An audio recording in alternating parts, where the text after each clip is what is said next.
La palabra hispanidad se ha convertido en un campo de batalla. Para algunos es una herencia gloriosa que España llevó al mundo.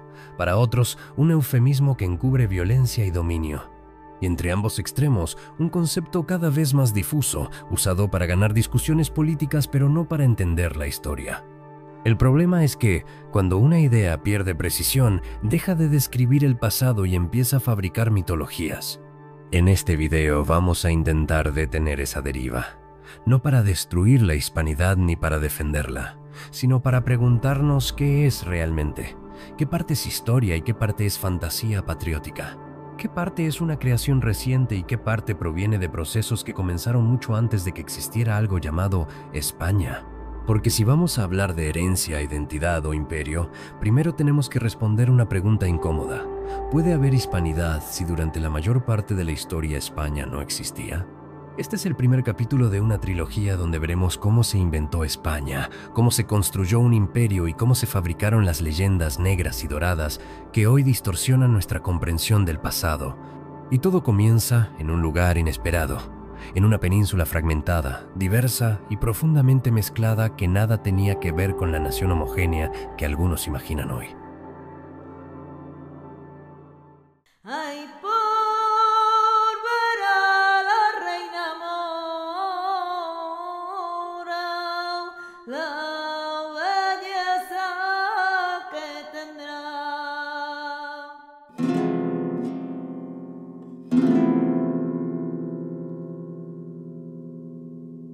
Para entender qué es realmente la hispanidad, primero hay que desmontar la idea, muy arraigada hoy, de que España ha sido siempre un sujeto histórico continuo, una identidad que atraviesa los siglos sin rupturas. La historia dice otra cosa. Antes de la unificación de los reyes católicos, la península era un territorio fragmentado, heterogéneo y con múltiples centros de poder. Eduardo Manzano, en Conquistadores, Emires y Califas, lo resume así. La península ibérica altomedieval carecía de cualquier estructura política que pudiera comportarse como un sujeto unificado. Cuando los omeyas vencen en Guadalete en 711, España no existía ni como estado ni como comunidad imaginada. La presencia andalusí en la península tampoco fue una ocupación pasajera. 8 siglos transforman un territorio hasta volverlo propio. Pierre Guichard en su obra Al-Ándalus, Estructuras antropológicas de una sociedad islámica en Occidente, afirma que lo andalusí no fue un injerto externo, sino el resultado de un proceso de mestizaje profundo entre poblaciones locales e inmigraciones árabo-bereberes. Y Richard Fletcher, en La España Mora, remarca: la mayor parte de la población andalusí no descendía de los conquistadores árabes, sino de hispanos que adoptaron el Islam. Normalmente, la idea de reconquista se presenta como la recuperación de una patria perdida. José Álvarez Junco, en Mater Dolorosa. La idea de España en el siglo XIX nos cuenta que la llamada reconquista es una construcción tardía fruto del nacionalismo romántico que otorga continuidad a una historia que no la tuvo. Ni Castilla, ni Aragón, ni Navarra actuaban como España. Competían entre sí, comerciaban y pactaban con Al-Ándalus según su conveniencia. No era un pueblo unido expulsando a un intruso, eran poderes feudales en constante negociación y conflicto. La península, lejos de ser homogénea, era un cruce de mundos. Lenguas como el romance castellano, el galaico portugués, el catalán, el hebreo y el árabe convivían sin jerarquías nacionales. Los sistemas fiscales, jurídicos y productivos variaban profundamente. Thomas F. Glick, en Cristianos y Musulmanes en la España medieval, observa: las fronteras de la Edad Media no eran muros religiosos, sino zonas de intercambio dinámico. Por ellas fluían técnicas agrícolas, sistemas de riego, costumbres, terminologías jurídicas, músicas, tejidos e incluso gastronomía. Imagina que dentro de 600 años, México decidiera expulsar a los descendientes de europeos, reclamando la restauración de la auténtica identidad mexica. Que se argumentara que 8 siglos después corresponde recuperar un territorio y una cultura que existieron mucho antes. Suena absurdo, ¿verdad? Exactamente igual de absurdo es proyectar hoy sobre la península medieval la idea de un sujeto homogéneo llamado España, reclamando una reconquista de un pueblo que nunca existió de forma unificada. No podemos comprender la hispanidad si antes no aceptamos que la idea de España es una construcción tardía, inestable y siempre en disputa. Antes del imperio, antes de los virreinatos, antes de América, hubo una península mestiza, conflictiva, plural y en constante transformación. Solo entendiendo esa complejidad podemos avanzar hacia los procesos que, siglos después, articularon la hispanidad.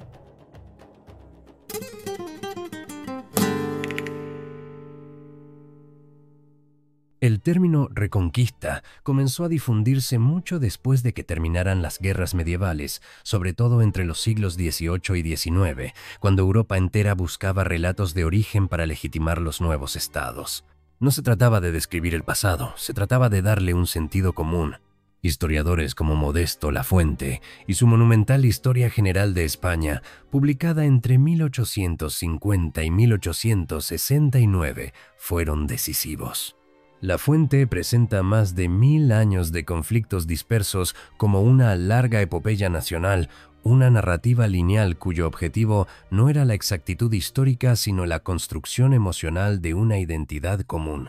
Desde esa obra, el término Reconquista se transformó en un marco interpretativo que daba unidad, continuidad y propósito a un pasado fragmentado. Una auténtica ingeniería de memoria. En el cambio de siglo, Menéndez Pelayo reforzó esta visión. En Historia de los heterodoxos españoles, publicada en 1880, argumentó que la esencia de España estaba ligada a su defensa del catolicismo frente a enemigos internos y externos. Esta idea convertía la supuesta reconquista en algo más que una serie de guerras, la transformaba en un acto fundacional, una epopeya que explicaba quiénes somos y quiénes debemos ser. Ya no era historia, era doctrina identitaria. Durante el franquismo, esta narrativa se institucionalizó. La Reconquista se convirtió en un mito de Estado. El régimen presentó la victoria cristiana sobre Granada como precedente directo de la unidad política impuesta por Franco. Manuales escolares y discursos oficiales repitieron que España era una, grande y libre desde la Edad Media, eliminando matices, complejidades y disidencias. El pasado servía como espejo para justificar el poder presente. Este uso político del pasado también aparece en autores hispanistas actuales. Por ejemplo, María Elvira Roca Barea, en Imperiofobia y Leyenda Negra, insiste en que la Reconquista expresa un proyecto de unidad histórica previa al Estado moderno. Su lectura, sin embargo, depende de aceptar como realidad lo que Lafuente y Menéndez Pelayo construyeron como mito, una continuidad nacional que no existió. Barea combate exageraciones de la leyenda negra, sí, pero también adopta sin cuestionar la leyenda blanca que el nacionalismo español fabricó en el siglo XIX. La misma vida de Cervantes desmonta la narrativa imperial desde dentro. Participa en Lepanto, la gran gesta que la propaganda elevó como símbolo de la misión universal española, queda mutilado en combate y regresa esperando reconocimiento. Pero el Estado no cumple. La maquinaria imperial no protege a sus propios héroes. Cervantes pasa por cárceles, por empleos miserables, por embargos y por una precariedad que contrasta brutalmente con el relato glorioso de la España providencial. El imperio celebra sus victorias, pero abandona a quienes las hicieron posibles. Su biografía es el reverso del discurso nacional católico que siglos después glorificaría esa época. Su escritura está llena de ironía hacia las glorias imaginadas. En el coloquio de los perros, la gitanilla o rinconete y cortadillo, Cervantes retrata un país lleno de miseria, corrupción y tensiones sociales, un país real, no heroico. Cervantes muestra que España es múltiples Españas. Su literatura está poblada de moriscos, gitanos, pícaros, esclavos, conversos o marginados. No hay una identidad única. Es un autor que quedó marcado por una España plural y conflictiva, no por una España épica y homogénea. Y luego está El Quijote, que no es una parodia de caballería sin más. Es una crítica al relato fundacional de la España imperial, no porque Cervantes así lo quisiera explícitamente, sino porque la estructura misma de la novela desmonta, desde la literatura, la lógica mitológica que el imperio necesitaba para legitimarse. Los estudios cervantinos más serios lo reconocen. Francisco Rico explica que El Quijote desnuda la distancia entre los discursos heroicos y la experiencia real de un país en crisis. Américo Castro, en España en su historia, plantea que la novela expone un país desgarrado que no logra integrarse como identidad unitaria. Y Martín de Riquer subraya que Don Quijote no es una burla del idealismo, sino una exposición del abismo entre la retórica gloriosa y la materialidad miserable del siglo XVI español. La idea es irrefutable por varios hechos internos a la propia obra. Don Quijote construye su identidad a partir de ficciones del pasado exactamente como la monarquía intentaba construir su identidad a partir de un pasado inventado de continuidad visigoda y misión providencial. Sus gestas heroicas chocan constantemente con la realidad social, jurídica y económica de la España de su tiempo, que no responde al ideal de caballería, sino a la pobreza rural, el bandolerismo, la burocracia incapaz y el fanatismo inquisitorial. La novela entera dramatiza el fracaso de querer imponer un mito unificador sobre un país imposible de unificar, porque la realidad se impone una y otra vez, destruyendo la ilusión.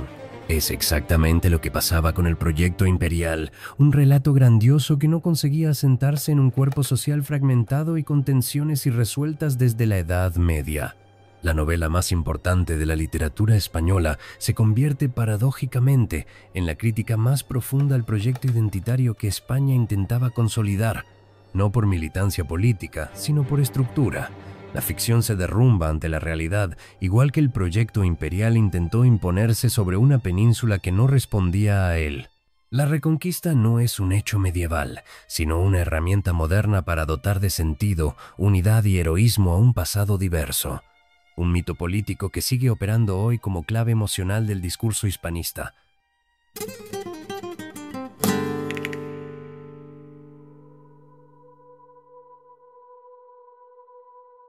La gran paradoja de España es que se convirtió en una potencia europea antes de convertirse en España, y esta frase, que parece un juego retórico, es en realidad la clave para desmontar la idea de una identidad española eterna, fija y espontánea.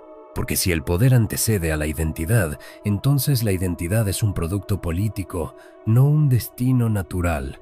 Y para entender esto tenemos que volver al momento que suele presentarse como el nacimiento de España, los Reyes Católicos. Pero lo primero que hay que decir, y que desarma un siglo de mitología patriótica, es que la unión de Isabel y Fernando no unificó nada. Fue una unión dinástica, no una fusión estatal. Castilla siguió siendo Castilla. Aragón siguió siendo Aragón. Cada reino conservó sus leyes, sus cortes, sus sistemas fiscales, su moneda e incluso sus lenguas administrativas. Eran dos soberanías bajo una pareja, no una nación bajo un estado. No había España, había la corona de Castilla y la corona de Aragón confederadas por matrimonio. Esto no lo dicen panfletos revisionistas. Lo dice uno de los más grandes hispanistas reconocidos en el ámbito académico español, John Eliot, que describió la monarquía hispánica como una monarquía compuesta. Un entramado de reinos semiautónomos donde la idea de un estado centralizado, y mucho menos de una identidad nacional homogénea, no existía ni como proyecto. Si uno viaja mentalmente a 1500 y pregunta a un campesino aragonés si es español, no entendería la pregunta. Para él, como para la mayoría de la población, la identidad era local y jurisdiccional. Se era navarro, valenciano, castellano, granadino, catalán, vasco o mallorquín. La palabra España era un término geográfico heredado de la tradición latina, no una nación. Y sin embargo, mientras esa España no existía, el aparato político que luego la moldearía ya estaba conquistando medio mundo. Porque cuando Isabel y Fernando mueren, lo que emerge no es una nación sólida, sino un artefacto político gigantesco que cae en manos de una dinastía europea, los Habsburgo. Y aquí todo cambia.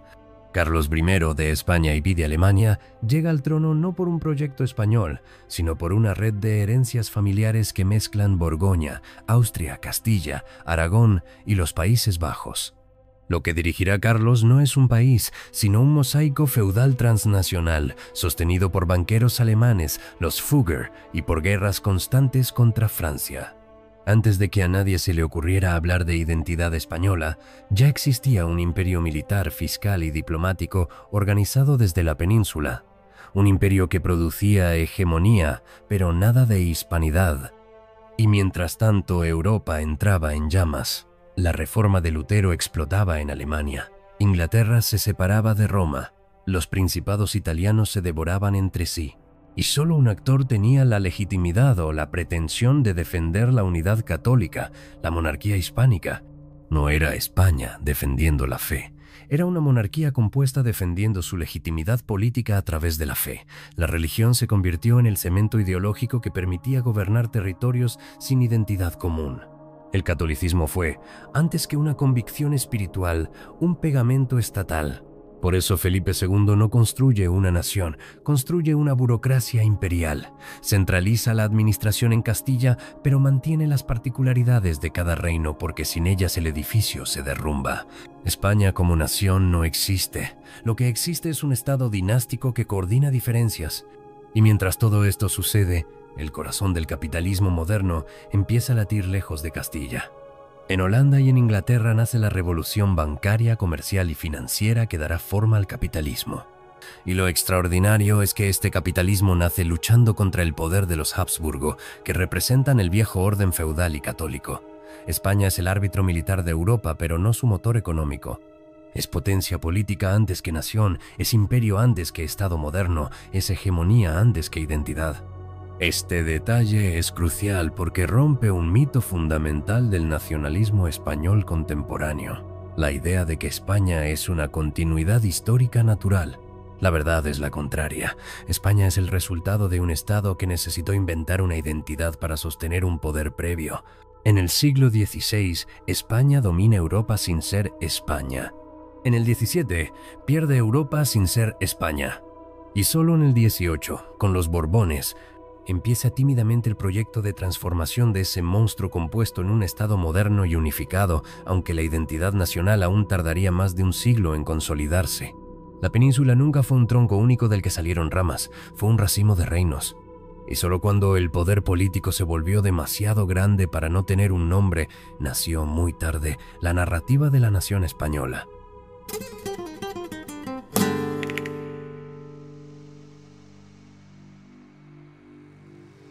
Lo más desconcertante de la historia de España es que, durante 3 siglos, existió un imperio universal sin que existiera una nación española. Pero esta anomalía, un poder gigantesco, sin un sujeto colectivo claro, empezó a volverse intolerable para las élites europeas del siglo XVIII. La Ilustración exigía coherencia, racionalidad administrativa, orden fiscal, lenguas estandarizadas y poblaciones educables, y el monstruo de reinos superpuestos heredado de los Habsburgo era lo contrario, un laberinto jurisdiccional medieval. Con la llegada de los Borbones en 1700, después de la Guerra de Sucesión, comienza por fin el proceso que jamás había ocurrido, la construcción de un Estado centralizado. Y aquí aparece una de las contradicciones más profundas del relato hispanista contemporáneo. Los Borbones no eran una dinastía esencialmente española, sino una casa real francesa, originada en el señorío medieval de Borbón-l'Archambault, rama secundaria de los Capetos. Llegaron al trono español tras una guerra internacional, apoyados decisivamente por el poderío militar y diplomático de Francia, enfrentándose a la casa de los Habsburgo, también católica, cuyo origen se encontraba en el ámbito suizo-germánico del Sacro Imperio Romano-Germánico. Estos Habsburgo, lejos de representar una supuesta unidad católica europea, contaban como aliados con Inglaterra, las Provincias Unidas y diversos principados alemanes, potencias claramente protestantes y protagonistas del capitalismo naciente al que la estructura feudal del Imperio español resultaba cada vez más incompatible. La Guerra de Sucesión demuestra que, para comienzos del siglo XVIII, Europa ya no se movía por religiones, sino por intereses. Los mismos países protestantes que un siglo antes combatían a los Habsburgo por católicos, ahora los apoyaban por conveniencia. España dejó de ser el centro moral de la cristiandad para convertirse en una pieza más del ajedrez geopolítico. Resulta irónico que se condene a las independencias de América por aceptar ayuda extranjera, cuando España misma nació de guerras internacionales, dinastías extranjeras y alianzas con potencias rivales. Se rechaza el término Latinoamérica por su origen francés, pero se acepta sin problema una monarquía borbónica francesa como cimiento del Estado español. Se acusa a los próceres de traición, pero se omite que el imperio jamás fue un proyecto puramente español. El hispanismo actual juzga las independencias con un estándar que nunca aplicó a la propia historia de España. Los Borbones, herederos del modelo administrativo francés, llegan con una idea moderna: un solo Estado, una sola corona, una sola fiscalidad. Las reformas borbónicas funcionan como una cirugía, extirpan privilegios locales, recortan autonomías, uniformizan leyes.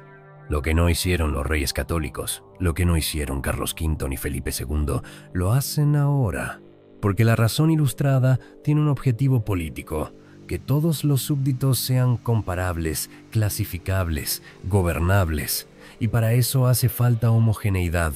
Es en este momento cuando comienza a aparecer algo parecido a una narrativa nacional, no porque surgiera del pueblo, sino porque surgió del Estado. La identidad española, tal y como la entendemos hoy, es hija de la modernidad administrativa. La nación es el proyecto cultural que sostiene al Estado centralizado. Y es aquí donde ocurre otra paradoja gigantesca. La primera formulación política moderna del pueblo español no es nacionalista, sino liberal. Llega con las Cortes de Cádiz en 1812. Mientras el país está invadido por Napoleón, mientras la corona está secuestrada, mientras los bandoleros se convierten en guerrilleros, surge por primera vez la idea de un nosotros político. No un nosotros medieval, no uno religioso, sino uno constitucional. La Constitución de Cádiz es crucial porque establece un concepto sin precedentes. La soberanía reside en la nación. Y aquí está el giro histórico. La nación española moderna no nace del imperio, ni de los Austrias, ni de los reyes católicos. Nace de una declaración liberal que intenta salvar al país de la desaparición. Antes de 1812, no existía un pueblo español como sujeto político. Existían reinos, corporaciones, fueros, territorios, privilegios. Cádiz inventa la nación española para rellenar el vacío que deja la monarquía cautiva. La España moderna nace más como respuesta al colapso que como continuidad de una tradición. Es un proyecto defensivo, un acto desesperado, una ficción política necesaria para que el Estado no se derrumbe ante Francia. Lo más interesante es que esta identidad constitucional chocará inmediatamente con los viejos poderes internos: la nobleza, la iglesia, los realistas, los territorios forales. España nace como nación en guerra consigo misma, y esta fractura, que nacerá en 1812, se convertirá en una constante de los siglos siguientes.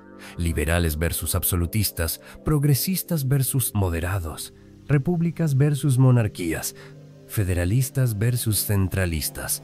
España, al crear su nación, crea también su conflicto. Y por eso es crucial el punto. España no es una nación que construyó un Estado, sino un Estado que tuvo que inventar una nación para justificarse. La identidad española no es la raíz, es la consecuencia. Y no es un espíritu antiguo. Es una tecnología política moderna diseñada para resolver una crisis. Con los Borbones, España deja de ser un edificio medieval de reinos yuxtapuestos, pero con Cádiz se crea algo aún más profundo, un sujeto histórico llamado España, dotado de voluntad y de soberanía. Ese sujeto nunca había existido antes. La nación entonces no es un descubrimiento, es una creación.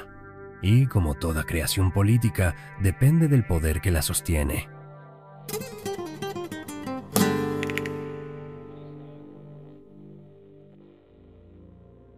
A estas alturas ya podemos ver una ironía profunda en la historia peninsular.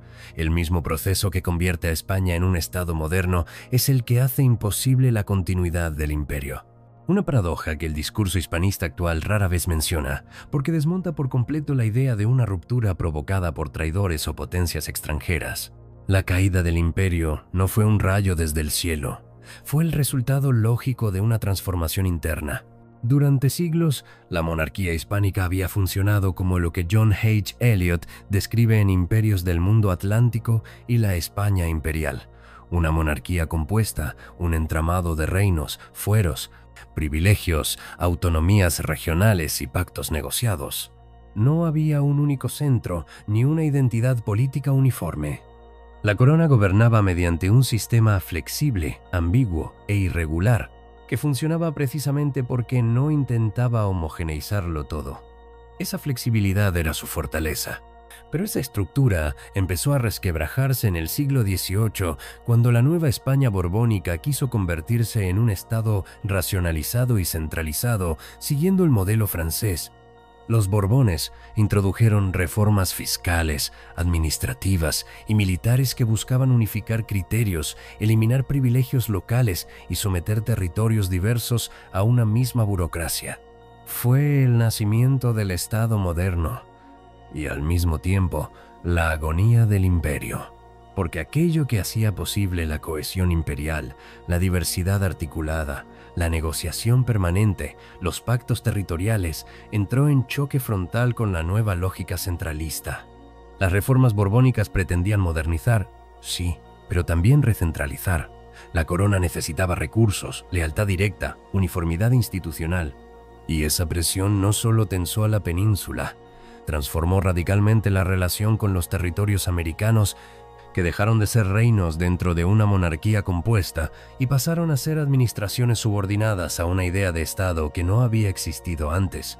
Aquí nace el punto incómodo para los hispanistas contemporáneos. La ruptura imperial no empezó en América, empezó en España. Cuando el centro se transformó, los bordes perdieron su lugar. Cuando España empezó a ser España, el imperio dejó de tener sentido. Por eso resulta tan revelador que hoy se repita que las independencias fueron una guerra civil o una rebelión de traidores manipulados por la angloesfera. Esa explicación, muy emocional, muy cómoda, evita mirar la estructura. Como todo imperio en decadencia, la España del XVIII y comienzos del XIX buscó culpables fuera. Inglaterra, Francia, los masones, los malos criollos, pero las causas profundas estaban dentro. Un imperio que intentaba convertirse en nación siempre genera tensiones que lo desgarran. Y sin embargo, esta parte esencial de la historia es omitida cuando se le pide a los latinoamericanos que reconsideren sus procesos independentistas como si hubieran sido un error. Ese es el corazón del hispanismo actual. Para que su relato funcione, América debe renegar de su propia historia. Debe aceptar que sus próceres fueron ambiciosos, ingenuos o traidores, que se separaron de una unidad política armoniosa, que Inglaterra lo estropeó todo, que juntos éramos mejores. Pero ninguna de esas afirmaciones resiste el análisis histórico serio, porque antes de que Bolívar, Hidalgo, San Martín o Artigas levantaran una bandera, el imperio ya estaba en crisis. Antes de que las juntas americanas se formaran, la estructura imperial ya se había fracturado.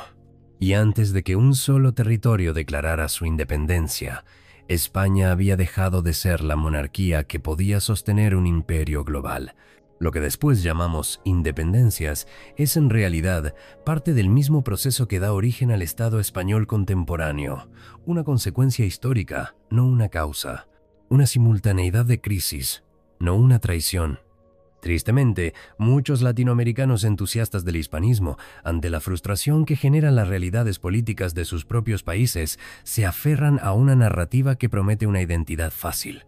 La idea de que todo se arruinó con las independencias y de que el pasado imperial fue un orden perfecto del cual fuimos injustamente expulsados. Pero ese recurso emocional, más nostálgico que histórico, termina siendo profundamente dañino para la construcción de una identidad propia. Sería tan absurdo como imaginar a un estadounidense, un indio, un australiano o un canadiense justificándose a sí mismos, reivindicando una inglaterreidad perdida, una renuncia simbólica a su propia historia. Ninguna sociedad madura construye su identidad regresando a un imperio que ya no existe. Hacerlo implica desconocer la complejidad del propio pasado, condenar a los próceres sin entender las circunstancias en que actuaron y, sobre todo, desentenderse de la responsabilidad de enfrentar los problemas contemporáneos desde su realidad y no desde una nostalgia ajena. La España que hoy se reivindica como centro de la hispanidad solo pudo nacer destruyendo las bases del antiguo imperio. Cuando España se convirtió en nación, América dejó de tener un lugar dentro de ella. La ruptura no fue un accidente, fue una metamorfosis.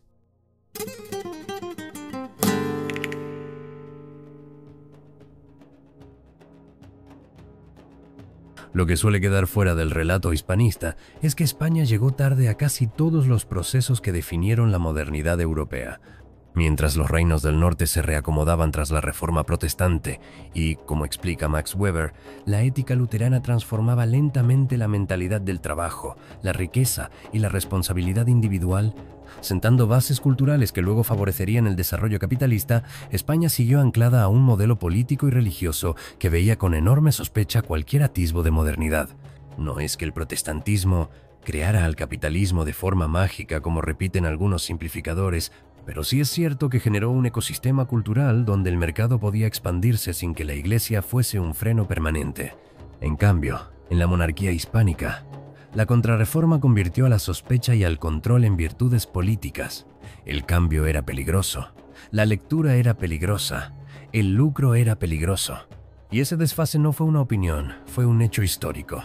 Por eso, cuando Europa comenzó a virar hacia repúblicas comerciales, monarquías parlamentarias o estructuras estatales más flexas, España insistió en conservar su modelo imperial, teológico y centralizador.